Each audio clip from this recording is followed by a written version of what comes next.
அதே மாதிரி நம்ம தேர்தலுக்கென கோஆர்டினேட் பண்ணக்கூடிய கபில் ஐபிஎஸ் அவர்கிட்டையும் கோஆர்டினேஷனில் இருக்கும். குறிப்பாக நமக்கு கூடுதலாக சம்டைம்ஸ் லோயலில் ஒரு 700 பேர் பல்வேறு நிலையில் தேவைப்படுவாங்க.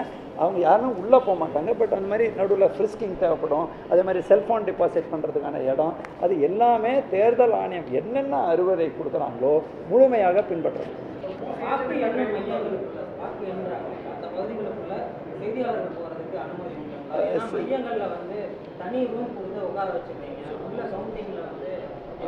இது ஒரு ரொம்ப முக்கியமான ஒரு கேள்விங்க. நீங்கள் சொல்கிறது வந்து நாங்கள் தேர்தல் ஆணையத்தை தொடர்ந்து இருக்கோம். அவ்வப்பொழுது அவங்களும் இன்ஸ்ட்ரக்ஷன் கொடுத்துட்டே இருக்காங்க. நார்மலி ஒரு செப்பரேட் மீடியா சென்டர் இருக்குது. இப்போ இருக்கிற அண்டர்ஸ்டாண்டிங் படி அங்கங்கே நம்ம வந்து விதவுட் டிஸ்டர்பிங் சீக்ரஸி வந்து ஒரு லிமிட் ஏரியாவில் போய் நம்ம வீடியோ எடுக்கலான்னு இருக்குது. ஆனாலும் வி ஹவ் டு பி ஒரு அபண்டன்ட் காஷனோட தேர்தல் ஆணையத்தோட கடைசி இன்னும் நமக்கு ஆக்சுவலாக அந்த அன்றைக்கி மீடியாவுக்கு உங்களுக்கு கார்டெல்லாம் வந்துட்டால் கூட ஆக்சுவல் ப்ராசஸ் வந்து அவங்க கைடு பண்ணுவாங்க. அவங்களோட கடைசி அறிவுரை வரும்போது உடனுக்குடன் உங்கள்கிட்ட சொல்லி உங்களுக்கு நாங்கள் அந்த ஏரியாவில் எந்த பாதிப்பின்றி முழுமையாக தேர்தல் ஆணையத்தின் வழிமுறையை எந்த விதத்திலையும் டிஸ்டர்ப் பண்ணாமல் ஏற்பாடு செய்வது. அதற்கு தான் இப்போ நாங்களே வந்து என்னென்னா நார்மலி எலெக்டட் பீப்புள் வந்து பேமெண்ட் பேசிஸில் உணவு பண்ணுறாங்க. இப்போ நீங்களும் உள்ளே மாட்டிடுவீங்க.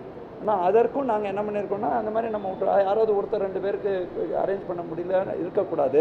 அவர்களுக்கும் தேவையான ஏற்பாடுகள் அந்த மாதிரி நம்ம எல்லா ஆங்கிள்லையும் பண்ணுறோம். டெஃபினட்டாக உங்கள் பாயிண்ட் இப்போ டிஸ்கஸ் பண்ணோம். தேர்தல் ஆணையத்தை தற்பொழுதுள்ள அறிவுரை நான் சொல்லியிருக்கேங்க. வெளியிலேருந்து அப்படி டிஸ்டர்ப் பண்ணாமல் பண்ண முடியும். எப்போவுமே இந்த பிகினிங்கில் கொஞ்சம் பரபரப்பு இருக்குங்க. அப்போ we expect your cooperation. Because காவல்துறை எல்லாருமே எங்களோட வருவாய்த்துறை எல்லாருமே கோஆப்ரேட்டிவாக ஒர்க் பண்ணும்போது ரிட்டர்னிங் ஆஃபீஸர் போஸ்டல் பேலட்டை கண்காணித்துட்டு வரும்போது அந்த இனிஷியல் ஸ்டேஜில் வி எக்ஸ்பெக்டிங் எப்போவுமே பத்திரிகை மட்டும் இல்லைங்க, அனைத்து கண்டஸ்டிங் கேண்டிடேட்ஸ் தேர்ந்தெடுக்கப்பட்ட அரசியல் கட்சிகளாக இருக்கட்டும், கட்சி சாரா கேண்டிடேட்ஸும் நல்ல ஒத்துழைப்பு இது வரைக்கும் கொடுத்துட்ருக்காங்க. இதை நாங்கள் எதிர்பார்க்குறோம். தொடர்ந்து நடுவில் வந்து காவல்துறையோடு இணைந்தும் இந்த ஆய்வு மேற்கொள்ளப்படுங்க. இன்றைக்கும் எல்லா கான்ஸ்டிடுவன்சிஸும் அங்கே போய்ட்டு வந்துருக்கு.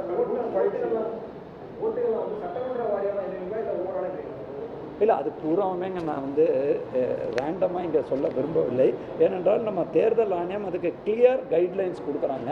இப்போது இன்றைக்கி கூட 11:30 மணிக்கு ஒரு பயிற்சி ஒரு இது இருக்குது. ஸோ நாங்கள் ஏதாவது அவசரமாக சொல்லி அதுக்கப்புறம் சேஞ்ச் பண்ண தேவையில்லாத ஸோ அவங்க என்னென்ன கைட்லைன் கொடுக்குறாங்களோ முழுமையாக பின்பற்றப்படும். ஏற்கனவே நடந்தவாறு அது இருக்கும். பட் ஆனாலும் அந்த ரவுண்ட்ஸ் வாரியாக அவங்க என்கோருங்கிற ஒரு இதுலேயும் அப்டேட் பண்ணிகிட்டே இருப்பாங்க. நாங்களும் அதை எவ்வளோ வெளிப்படைத்தன்மையோடு அதை செயல்படுத்த முடியுமோ without fully following election commission of India guidelines. இதில் தனிப்பட்ட ஒரு ஏரியாவில் நாங்கள் வித்தியாசமான முயற்சி எடுக்க முடியாதுங்க. உடனுக்குடன் செய்திகளை தெரிந்து கொள்ள சன் நியூஸ் பெல் ஐகானை கிளிக் பண்ணுங்க.